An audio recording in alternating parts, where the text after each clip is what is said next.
welcome to the Tom Baker Show. It is great to have you with us wherever you are joining us from. We appreciate it, and we hope that you will enjoy this show. This week's show is being brought to you in part by Miller Tech Energy. With race weekends coming up quickly, a lot of fans are getting ready to spend a full weekend at the track. If you're running an RV, a golf cart, reliable power is not optional. Miller Tech builds premium lithium batteries designed to keep you going all weekend long. And check this out. They're backed by a no-hassle 10-year warranty. Stop replacing batteries every other year. Get a Miller Tech. Head to MillerTechEnergy.com and use code NASCAR10 for 10% off your order. This week's show is a fun one. We have got a guest in studio with us here. Logan Schuchart is our special guest this week, and my co-host, Jacob Seelman, joining us as well. Of course, SWN is the home for America's racers, and Logan is certainly one of America's best racers when it comes to open wheel sprint cars. So Jacob, I know that you snuck your stat of the week right in the middle of the starting line. So why don't you hit the stat? That'll help us to introduce Logan. Well, it will, because I kind of dug all his history into this opening setup here. I called it 11 and counting because Logan has now, as our stat of the week, finished inside the top 10 in the World of Outlaws Sprint Car Series point standings for the last 11 seasons running. Career best 2020 when he was runner-up in the championship to Brad Sweet. And as a bonus, 44 career victories that puts him already, because Logan, by comparison, is not very old when you consider some of the guys that have run for years and years and years on the Outlaw Tour, already 20th all time and the second best among Pennsylvania drivers. First off, glad to have you back with us, Logan. It's been quite a while since we've been able to do this in kind of a longer form setting. Just curious to start off here. I mean, how do you feel 2 months in? I know kind of the meat and potatoes of the Outlaw Tour isn't here yet, but a comfortable start, just maybe not necessarily a win yet. Yeah, well, first of all, thanks for having me. It's nice to be on your show. It's nice to have a conversation with you all, so I appreciate that. But as far as our race season's going, yeah, it's not real high. It's not real low. It could, we're running the same car, so we've mechanically wise, we stayed on the track, so that's a positive. Shout out to our manufacturers and Newman's Racing Engines, DMI. Wing Dynamics, Triple X, FK Shocks, everybody, Smith Titanium. We have a great race car. But the World of Outlaws are very tough. It's very tough competition. And, I believe the best racers are with the World of Outlaws. And, there's a couple guys that are in front of us are very tough to beat. So, we got close to a win a few weeks ago at Creek County. And not a racetrack that I thought that we would, if I would have looked at the schedule at the beginning of the year, I would have thought that, we would have either picked off a win or had a better chance at a win at some of the previous racetracks we were at, or maybe some of the ones that are coming up, not necessarily Creek County. So I was happy to be in the hunt there, but just kind of got stuck on the high side late in the race and wasn't able to close it out. So We've got some top 10s, some top 5s, just haven't been on the podium and had the wins that we'd like. So, but Brian is doing a great job. We have Carly Holmes on the car this year, and they're working real hard to get us better. So I feel really confident in the team, and I'm optimistic about what the season holds. And we're looking outside the box a little bit right now at the beginning of the year, doing some things that are maybe outside of my normal. And, a positive from it is I feel like we've qualified a lot better than what we have. Most of the time if, pill draw goes a certain way or, there's still some meat to the racetrack, I feel like we're qualifying really well. And, the times that we have been towards the back have been more of, a late pill draw or the racetrack being kind of slicker. So, Not to make excuses, but I feel like when the racetrack's a certain way, I feel like we're qualifying a lot better. So there's some positives to take from that. And, as the season goes, I think we'll get better. All right, so I want to follow up on that real quick. Because you kind of alluded to the fact that maybe you're thinking outside of the box, and that was where my brain was going. Is there something specific that Shark Racing is searching for to get over that hump and get back on the podium, get in victory lane? Well, one of the negatives with running the World of Outlaws is, every race is so important to, as far as our point system goes, you really can't think outside the box too much. You can, unless you're going somewhere and you're testing, or certain guys do.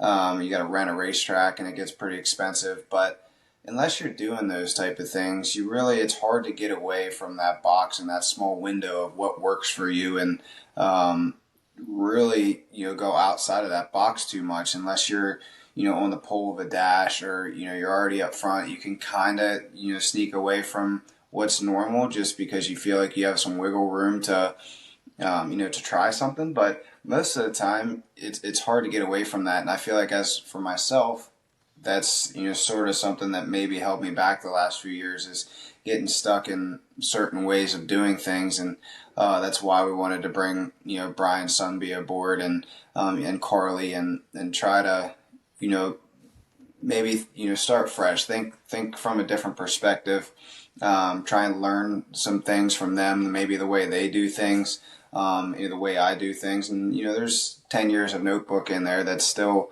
it's knowledge. It's something that we can take from it to hopefully propel us forward, to make us better. But then also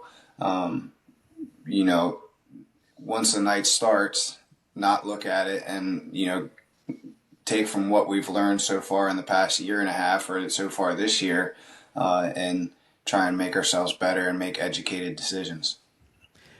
I'm curious, Logan, you've got a full-time teammate again this year. And I think a lot of Ashton Torgerson. I really do. I think he's a really exciting young racer. I'm curious, though, how has that been for you to be back in that situation? How has that helped you? Teammates, I know it can kind of go both ways sometimes, but I feel like more so in modern racing, everybody talks about, two drivers is better, more data and more opportunities to try different things. What have you found so far working with Ashton? Well, I think it's a huge positive as far as that goes. Yes, there's always the information side of bouncing ideas off of each other. Ashton and Ashton's a great young kid, and he's a great racer. He's racing really hard. He's him and Jacob and the rest of the family, they get along really well, and it's I think they're doing a great job with each other. I really think he has a great shot to go after the Rookie of the Year deal, and as much as my team can help him, we want to see him get that done. But most of all for me, it's been really cool to have Jacob and his family, Hannah and Sophia, back out on the road. And I know that's that would definitely make my grandfather happy. So it means a lot to us. It's exciting to have I raced for 10 years out on the road with the World of Outlaw Tour with Jake by my side, out of the same trailer. And so definitely when they decided to go a different direction and run the other tour, it was definitely a bummer on our part. So just most of all, it's exciting for us to have them out on the road and traveling with us. You alluded a little bit to, having, I guess, the family back together. I'm curious how, if any, the dynamic has changed or shifted a little bit in the wake of your granddad Bobby's passing last year. I know certainly it was a shock to all of us in the sprint car world, but how have you guys adapted and really just not just kept racing, but kind of like you said, kept what your grandfather started and that legacy going, even without him being, at the racetrack and in the middle of it anymore? Well, obviously it's something that you never want to talk about, but we knew that, nobody lives forever is something that was going to eventually going to happen, and we hoped it was a long way down the road. And but for my grandpa, he's been setting this up for years to, when he wasn't around, that Jacob and I can continue racing, continue running our cars to race at the highest level, and hopefully learn from him, and how he built these teams to continue it when he was gone. And it's definitely a huge hit to our family, and it's still a hole that's never going to be healed. But for us, it's continuing his legacy and trying to do the best we can to honor what he's built and continue it, because we know that's what he would want us to do. So, for me, the closest I'm going to feel to him is at the racetrack. So to me, I just want to get right back in a race car and do my thing. Okay, I'm curious how you'll respond to this, because I feel like I would like to hear something from a driver on this issue. But, we just recently had the accident at Williams Grove where Anthony Macri was injured. And I'm curious, we've seen several of these compression fractures in recent years, I feel like. And how do you react as a driver? And from your perspective, what could we do to minimize these types of situations in the future? Is there anything? I guess I just want to hear from somebody inside the industry. Yeah, I think we're trying. I think Chasm Systems is doing a great job with trying to learn as much as they can to make drivers safer and prevent spinal injuries the best they can. I know Anthony had that in his car. I run it in mine, and okay. I talked to Joe Mooney a little bit, which is Anthony's crew chief, and asked some questions about his car and what happened. But if you watch Anthony's crash, to some it doesn't look like much. You can see these end over end crashes where they look wild. Parts are flying out of the car, but when the car is taking that energy and parts are flying everywhere, it really it's actually sort of it's not easy on the driver. It's never fun. Doesn't feel good. But the worst ones are when there's not a lot of damage to the race car, as visibly, and a race car kind of stands on its nose or comes straight down on all four wheels. In Anthony's case, when the car kind of stood on its nose there up on the wall and landed straight back down on both rear tires, there's nothing to take that energy. So I believe if he didn't have the Chasm system, it could be much worse for him. So, and something to think about is that was he broke his T4, had a fracture on his T4 last year at the end of the year at Eldora. So, was it already weak, or I don't know that. It's just me speculating. But anyways,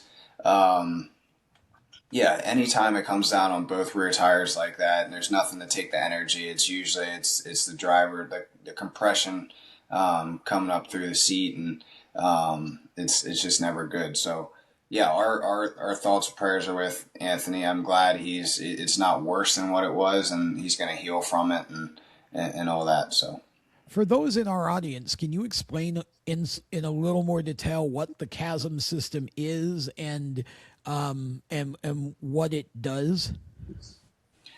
Yeah, so I hope I explain it correctly, but it's there's different ways of doing it, but we weld ours into the car.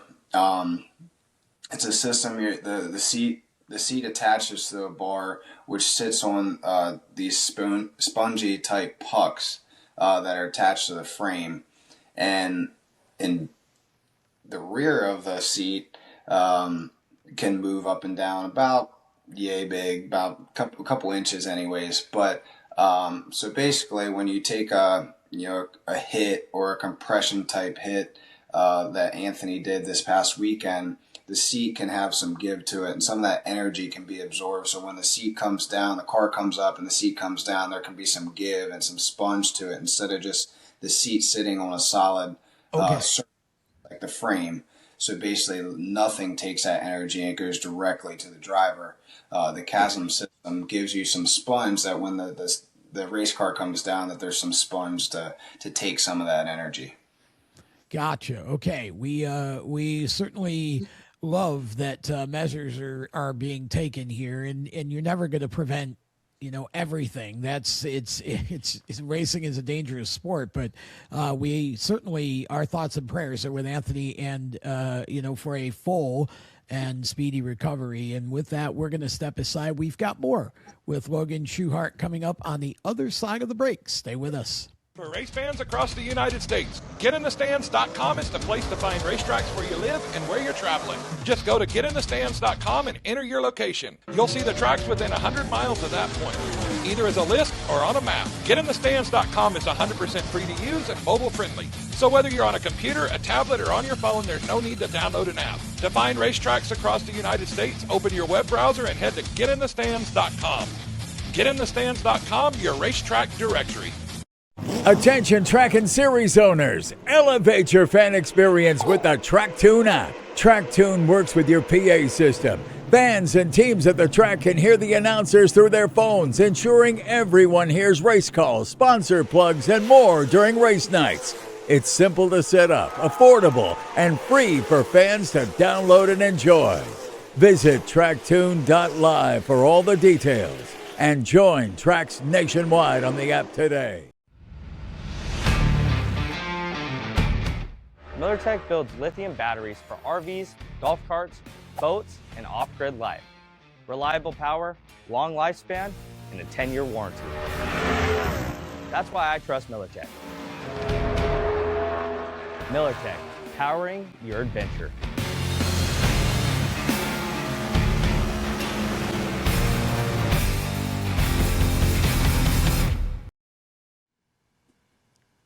Welcome back to the show as we continue with World of Outlaws sprint car racer Logan Schuchart as our featured guest. And Jacob, I'm going to pass it right back to you. All right, and I'm going to kind of wind the clock back a little bit, because we talked in the opening segment about the family history, and obviously mentioned that Logan's grandfather, Bobby Allen, who founded Shark Racing, passed little unexpectedly last year. Logan, I want to go back, though, to the early days, because you mentioned now you've been doing this for a decade on the Outlaws Tour full-time, and a lot of people looked at Scruffy and thought y'all were all crazy in 2014 when you first announced that you were going to do this. I know there were some people on social media that figured, oh, it'll be one and done and we probably won't see him try this again, and yet here you guys are, 11 years later, still doing this, and arguably at some of the highest level of any team in the series. Were there ever doubts in your mind or the family's mind when this journey started that getting to this point was going to be possible? Well, there's doubts whenever I can remember my grandfather coming to his race shop about 2013. I just got in a 410. It would have been my second year in a 410. And we had some sponsors, but we barely had, pieced a car together to be able to run at home and be able to travel to some of the races that we did travel to, like going to the Knoxville Nationals for the first time, and, the Kings Royal and those kind of big events. And, we traveled a little bit to go run Ohio Speed Week. But I remember watching, we might have raced Williams Grove or Lincoln. And, the next day, watching a race car. He pulled up from, going out to lunch or something like that. And if you knew how he was just, he's kind of sporadic the way he would say things, but, just pulls up and, hey, we're running the Outlaws next year. And then he just kind of walked inside, and I'm like, how are we going to do that? I thought, unless we just got some big sponsor that I don't know about, I don't see how we're going to do that. 'Cause, basically had one car, one engine.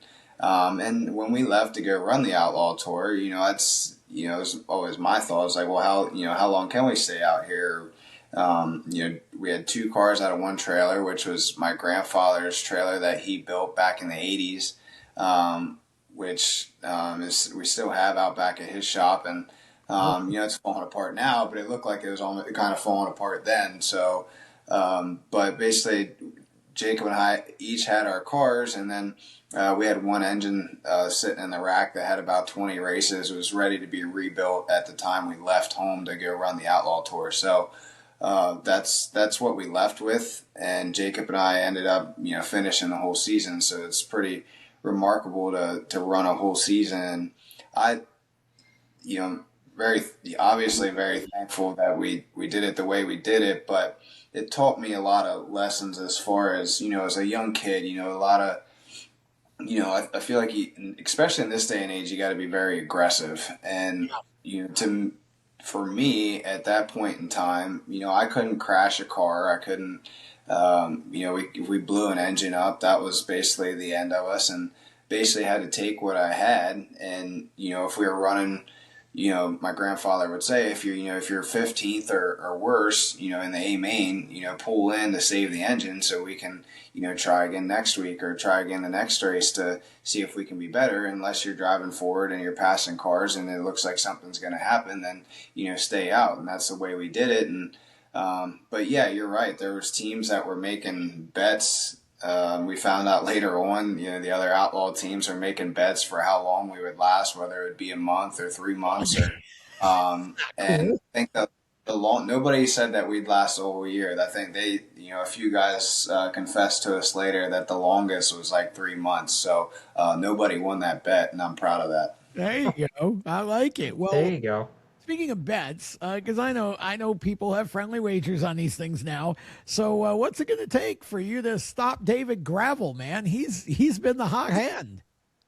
Yeah, they're very good. David's a great race car driver, and his crew chief Cody Jacobs has got that car rolling really well. So anytime you have a combination like that with two guys that really know what they're doing, it's going to be tough to beat. So, but that's why we're out here. We want to race with the best, and we want to compete with the best. So, we're going to continue to try to keep learning and getting better. And, we've beat him many times, but he's beat us more. So we know that we can do it.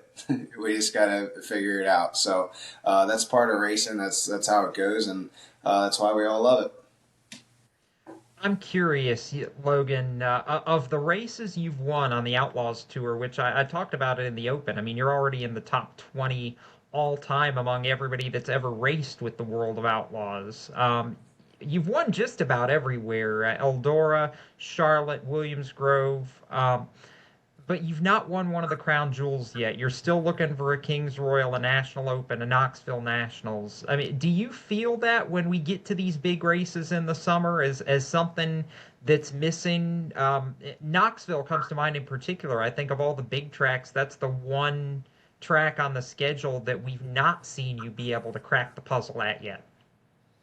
Yeah, Knoxville's, I feel like we've been more in the hunt at Eldora. We've been closer there. We've have 7 wins. Obviously the million, but it's not, a crown jewel. So yeah, it does bother me for sure. I feel like we've been there, we've been very close to the Knoxville Nationals a couple times. We broke running second, running down the leader.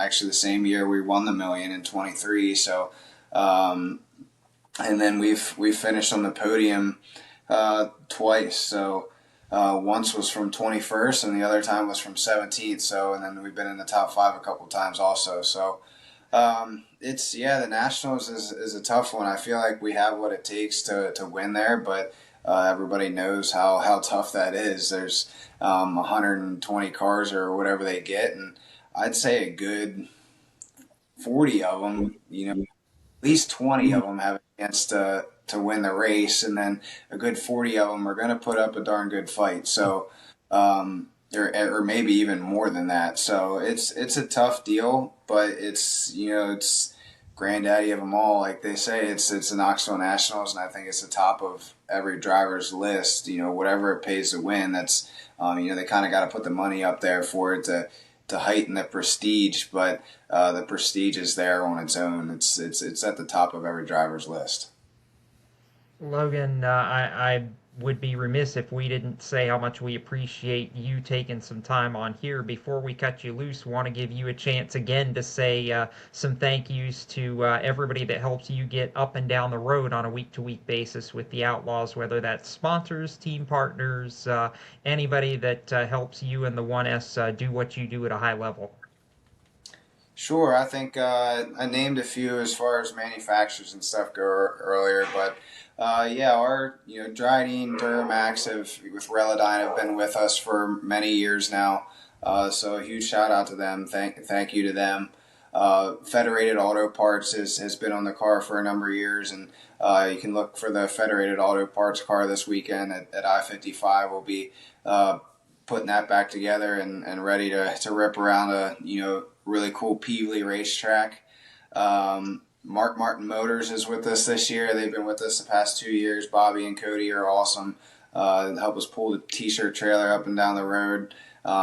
If you haven't checked them out, they got awesome trucks. #1 truck dealer in Pennsylvania. So be sure to check them out. And TKS Concrete is a new sponsor on board with us this year. So very thankful to have them. And they're out in the Midwest. So if you have some concrete needs out that way, they can help you out. So, but thank you, Jacob. Thanks, Tom. Appreciate you guys having me. And it was nice to talk to you guys. Absolutely. We appreciate it. That's Logan Schuchart from the World of Outlaws NOS Energy Drink Sprint Car Series, part of this week's America's Racer show. We're going to step aside here on the Tom Baker Show. When we're back, even more, we get into our last lap after this. MillerTech builds lithium batteries for RVs, golf carts, boats, and off-grid life. Reliable power, long lifespan, and a 10-year warranty. That's why I trust MillerTech. MillerTech, powering your adventure.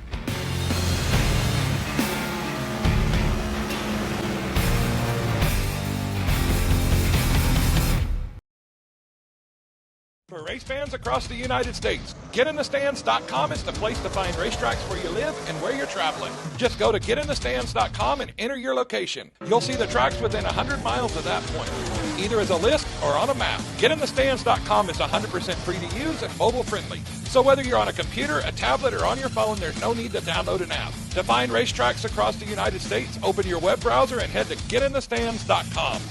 GetInTheStands.com, your racetrack directory.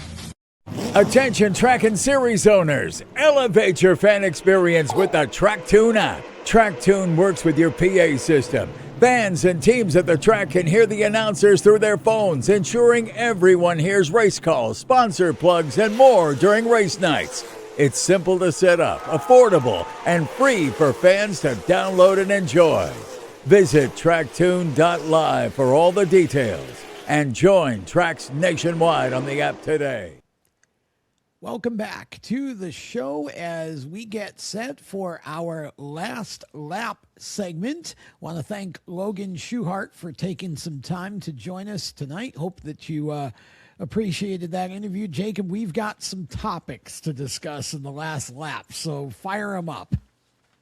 Well, we do, but first we actually want to introduce a new portion to the Tom Baker Show, in part due to, again, our partners at MillerTech that are helping to bring tonight's show to us. We are firing up the MillerTech Power Performers of the week, Tom, and you kind of helped shape this concept, so I'm going to let you throw it out there to everybody, but the idea here is we're going to take a couple minutes every week on this show to highlight some standout performances from kind of across the spectrum. Yeah, it's called the MillerTech Power Performance Award, and the idea is to highlight some drivers who either had a huge burst of power and speed at the end of a race, or just had power the entire race long and dominated. And in this case, I think we've kind of isolated three that we'd like to talk about, and then we'll pick one to be the Power Performance Award winner, if you will. Corey Heim, first of all, I mean, Corey went 178 out of 200 laps in the Rockingham truck race. So that's all you need to say. And he's actually the points leader in the series, despite missing the first two races.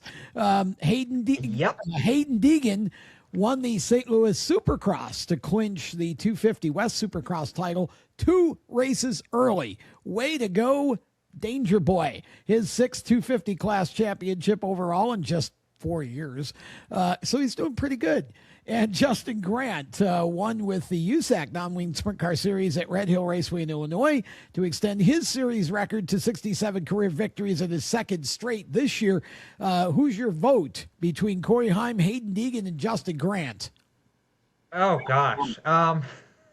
Well, you probably would look at me and go, you're going to pick Corey Heim, right? No, actually, I'm not. My nod here is going to be to Danger Boy. I'm going with Hayden Deegan because not only is just the fact that he's now a 6-time 250 Supercross or 250 class between Supercross and Motocross champion, but the fact that he wins the West Division 2 races early, that just doesn't happen in this era of AMA motorcycle racing, with how competitive both the East and West Supercross regionals seem to be every single year. For somebody to go on a streak like Hayden's gone on and wrap it up with 2 races to spare, to me is just remarkable. It brings me back to some of the great 450 class performances through the years of, say, your Ricky Carmichaels and your Ken Roxons during their prime. So no, I'm going Hayden on this one. I think that was not just a power performance for the week,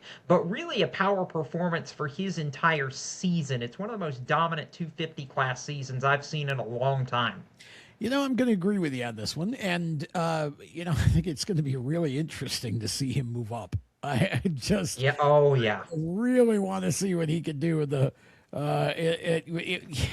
he's just dominated this class this year. And he's, he's such a dynamic personality too. So, Hayden works hard and he trains hard.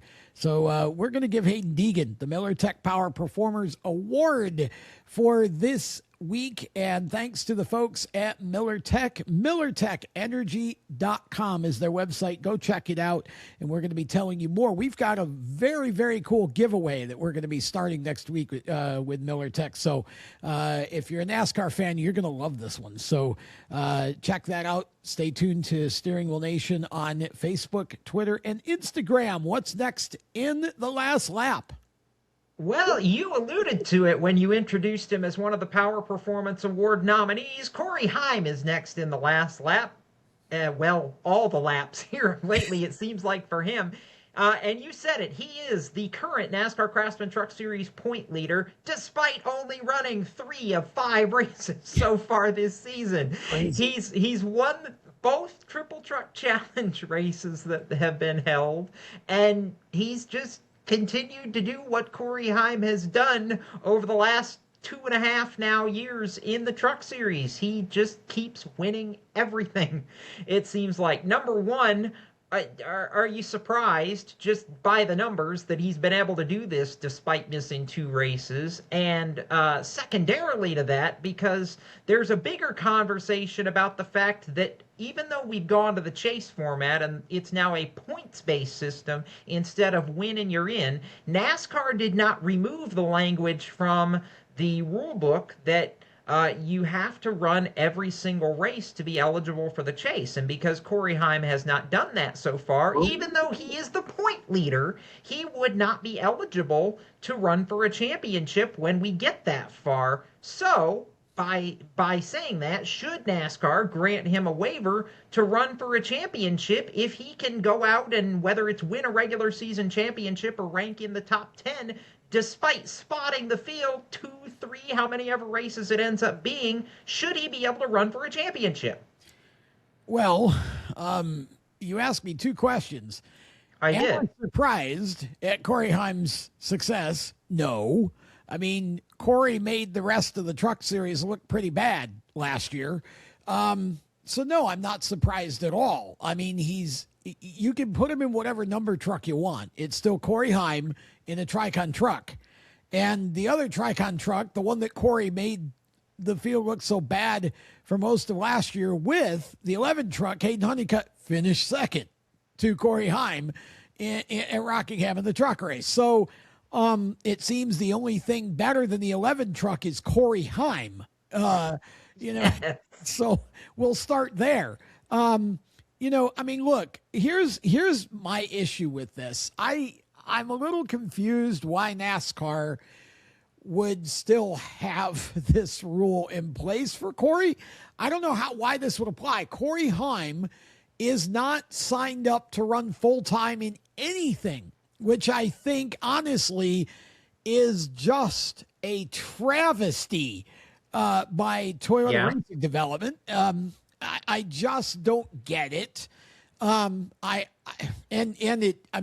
feel like he's going to somehow find sponsorship to run a good share of the rest of these truck races. We'll see, but I don't know why this should be even a question. He's accumulating points in the truck series, his main series.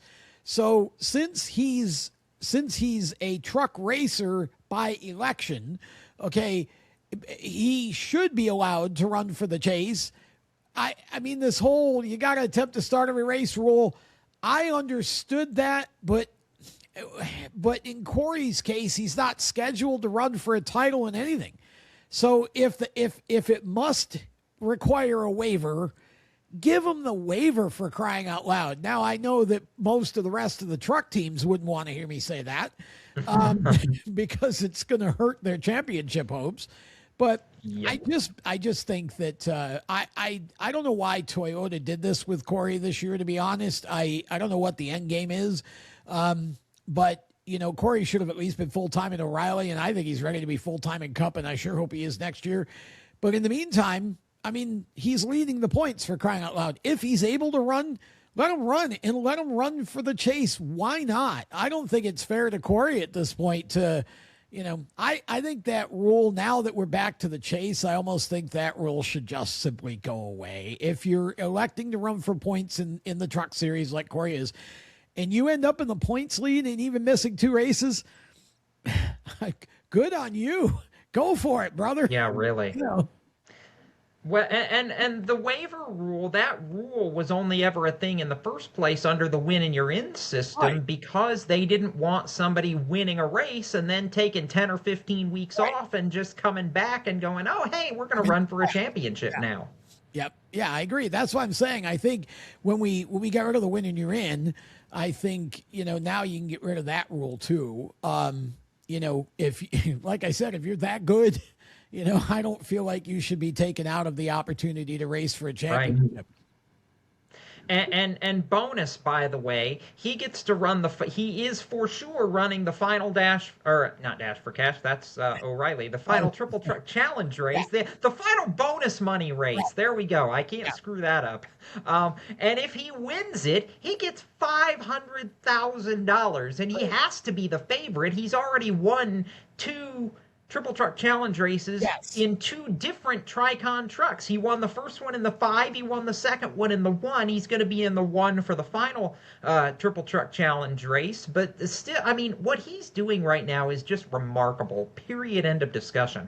It really is. But it's not surprising. He did it last year. No. All you did was change the truck. It's still a Toyota, it's still Tricon, and it's still Corey Heim. It's the same team, different number. And congratulations to Caden Honeycutt, because honestly, Caden probably hopes that Corey doesn't get that waiver, because I think really championship, that kid would have won the race, and he still might have, except that they had a lapper in the way, ironically enough, a teammate. But it was an all Tricon finish there, but Tanner Gray was not in an enviable position. But good job, Caden Honeycutt. That was a really strong run for him. Yes. Oh, for sure it was. His day is coming very, very quickly, I believe. And continuing the theme of Young Guns ruling at Rockingham, by the way, William Sawalich won his first O'Reilly Auto Parts Series race. This is, just a couple months after he got knocked out at the end of last season because of the concussion. So shout out to him there. Big picture, though, where Rockingham's concerned, Tom, how do you rate now 2 years into the Rockingham return? How do you rate it for NASCAR? And should there be any consideration of a cup date coming back, or are you happy with this being a showcase for trucks and for O'Reilly? Okay, so first off, Rockingham. If you haven't been to Rockingham and you can get there, please do. It has been completely overhauled. It's a beautiful facility. They're doing more and more work to it each year. And you know, the track is starting to come in. I mean, I do think I would like to see a cup race there. I'm not sure I'd like to see a cup race there in 27, maybe 28. Let the track age a little more before we put the cup cars on it. But I do think it would be a great crowd and a really cool race to have those guys back at Rockingham, of all three series there. I'd like to see all three series and ARCA. Why not? I think they can do it. Make it a Friday, Saturday, Sunday show. I don't know if I would make the cup show on Easter. Even maybe you have the cup series there on a separate date. But I would like to see it. I'm just not sure I want to see it right away, because my thought is let the track age a little more before you actually put those cars on it, because I think they'd have a harder time passing than even the O'Reilly cars did over the weekend. And I think it's getting better, but maybe another year or two of aging. Wouldn't you believe that you and I are going to end this show disagreeing on something? Imagine that.